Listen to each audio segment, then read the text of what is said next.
یہ 20ویں صدی کے آغاز کے وقت جسے ہم پورا کہتے ہیں مڈل ایسٹ، بلکہ صرف مڈل ایسٹ نہیں، پورا شمالی افریقہ سلطنت عثمانیہ کا حصہ تھا، خلافت عثمانیہ۔ لیبیا، الجزائر، مصر، پورا حجاز، یمن، پورا عراق، شام، اور یہ شام ہی کے حصے ہیں در حقیقت، اردن اور لبنان، یہ سب، یہ شام عرب، عراق عرب، یہ پورا علاقہ خلافت عثمانیہ یہ اس کا حصہ تھا۔ پہلی جنگ عظیم میں انگریزوں نے عربوں کو بغاوت پر آمادہ کیا، غداری پر آمادہ کیا، انہوں نے خلافت عثمانیہ کے خلاف بغاوت کی، بیج بوئے ان کے دلوں کے اندر نفرت کے، ابھارا انہیں، تم ترکوں کے غلام کیوں ہو،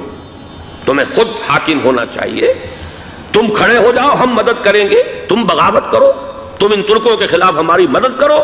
ہم تمہیں آزاد کر دیں گے، تم اپنے پاؤں پر خود کھڑے ہو جانا۔ یہ بہت ہی ہمارے لیے دردناک المیہ ہے اس پہلی جنگ عظیم کا۔ کرنل لارنس جیسا شخص، برطانوی استعمار، اور اس کے نتیجے میں عربوں نے بغاوت کی۔ اور اس قدر دردناک بات آپ کو بتا رہا ہوں، میں پہلی مرتبہ جب سن 62 میں حج کے لیے گیا مدینہ منورہ میں، ابھی وہ ریل کے انجن کھڑے ہوئے تھے۔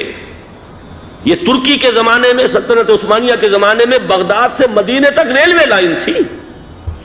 یہ پورا ایک عالم سلطنت عثمانیہ، صرف سلطنت نہیں، خلافت عثمانیہ، پوری ٹرینیں جو ہے ترکوں کی اڑائی گئی، ہزاروں ترکوں کو شہید کیا گیا، یہاں تک کہ صحن حرم میں شہید کیے گئے سینکڑوں ترک۔ یہ جرم تھوڑے نہیں ہے، معمولی نہیں ہے۔ آج جس کی سزا مل رہی ہے، معلوم ہونا چاہیے کہ وہ جرائم کون کون سے تھے۔ اب بھی جو لوگ گئے ہیں انہوں نے دیکھا ہوگا، ترکی کا قلعہ موجود ہے اوپر پہاڑی کے اوپر، حرم کا جو سب سے بڑا دروازہ ہے باب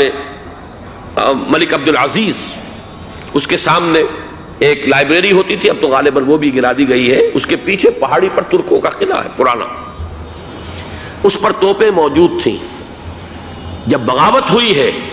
جو حرم میں آئے ہوئے تھے ترک فوجی، ظاہر بات ہے نہتے، وہ تو نماز پڑھنے آئے ہوئے تھے، ان کو وہاں ذبح کیا گیا ہے، اور ترکوں نے اپنی توپیں استعمال نہیں کی کہ کہیں بیت اللہ کو کوئی گدن نہ پہنچ جائے۔ بہرحال یہ غداری ہوئی ہے پہلی جنگ عظیم کے دوران، اور نہ صرف ترکوں کے، عربوں نے کی ہے۔ جیسا کہ میں نے کہا تھا، دو ہیں سب سے بڑے مجرم روئے ارضی کے اوپر امت مسلمہ کے طبقات۔ ہمارا پنجابی سپاہی بھی جا کر انگریزوں کی مدد کر کے ایلن بی کو قبضہ جو لے کر دیا بغداد کا، اس میں ہمارے مسلمان پنجابی سپاہی بھی شامل تھے۔ یہ خون چکاں باب ہے ہماری تاریخ کا اس صدی کا۔ لیکن اس کے بعد سلطنت عثمانیہ کے ٹکڑے ہو گئے، چیتھڑے ہو گئے۔ ایک انگریز نے لکھا ہے یہ جملہ، زہر میں بجھا ہوا جملہ، کہ تاریخ میں یہ بات ثبت ہو جائے گی کہ ایک انگریز نے اس سلطنت کے ٹکڑے کر دیے کہ جو عمر فاروق نے قائم کی تھی رضی اللہ تعالیٰ عنہ۔ یہ پورا عالم، یہ تمام علاقہ کس نے فتح کیا تھا؟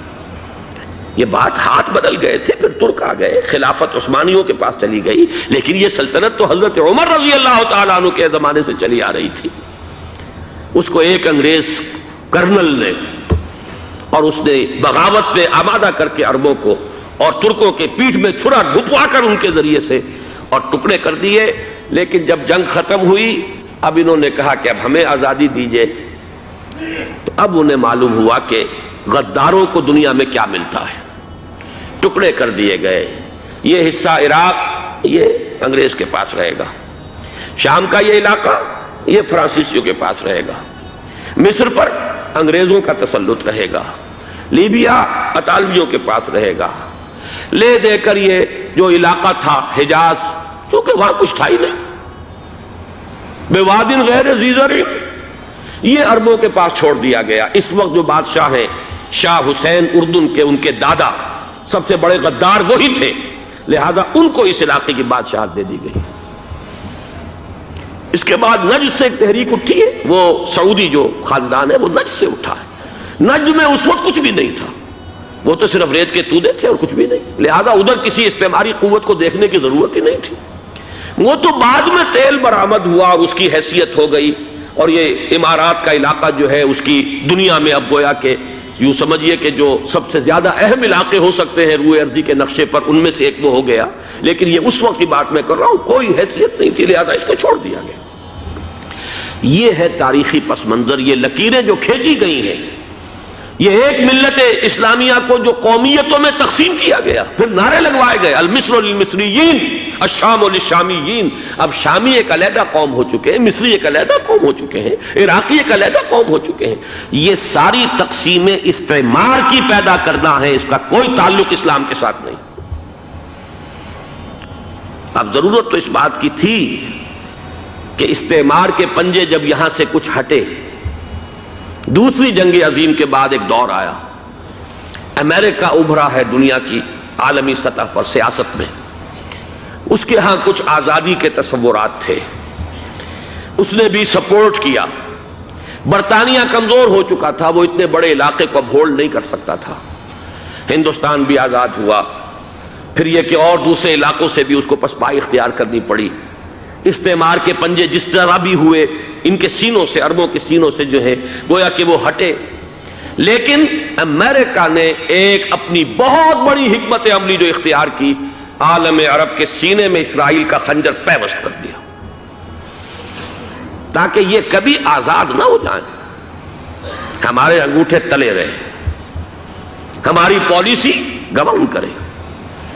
یہ استعمار کا دوسری جنگ عظیم کے بعد، جہاں برطانوی استعمار، فرانسیسی استعمار رفتہ رفتہ یہ ہٹنے شروع ہوئے، صدر ناصر نے انگریزوں کو اٹھا کر پھینکا میڈیٹرینین میں اور دوسرے جگہوں سے، الجزائر نے آزادی حاصل کی فرانس سے، اطالویوں سے جو ہے لیبیا والوں نے آزادی حاصل کی، یہ ہو گیا، لیکن ایک خنجر پیوست کر دیا گیا اسرائیل کا سینہ عرب میں۔ اس صورتحال میں ظاہر بات ہے کہ ایک تو بڑی آئیڈیل پوزیشن تھی کہ پورا عالم اسلام متحد ہو، لیکن وہ تو بہت دور کا خواب معلوم ہوتا ہے۔ علامہ اقبال سے بڑا کوئی نقیب نہیں ہے ملت اسلامی کی وحدت کا، ایک ہو مسلم حرم کی پاسبانی کے لیے، نیل کے ساحل سے لے کر تا بخاک کاشغر، لیکن انہیں بھی اپنے لیکچرز میں کہنا پڑا کہ اس وقت جو صورتحال ہے، پورے عالم اسلام کی ایک وحدت بن جانا تو تقریباً ناممکن نظر آ رہا ہے۔ اگر کسی طرح ایک common wealth of Muslim nations وجود میں آ جائے تو بھی بڑی کامیابی ہوگی، لیکن اس سے بھی پہلے یہ تو زیادہ آسان تھا کہ عالم عرب ایک وحدت کی شکل اختیار کر لے۔ یہ تو ایک قوم ہے،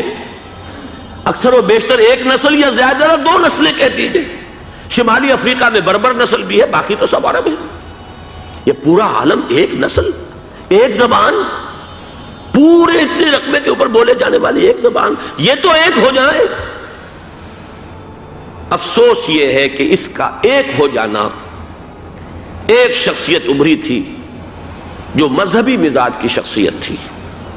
جو دینی مزاج کی حامل شخصیت تھی، اگر اس کی قیادت میں عالم عرب متحد ہو جاتا تو واقعتاً ایک بہت بڑا جو ہے مرحلہ وہ طے ہو جاتا پوری عالمی ملت اسلامیہ کی ایک وحدت اختیار کرنے کا۔ وہ شخصیت تھی شاہ فیصل شہید کی، اور اس لفظ کے ساتھ ہی آپ کے ذہن میں آ گیا ہوگا کیوں انہیں شہید کر دیا گیا،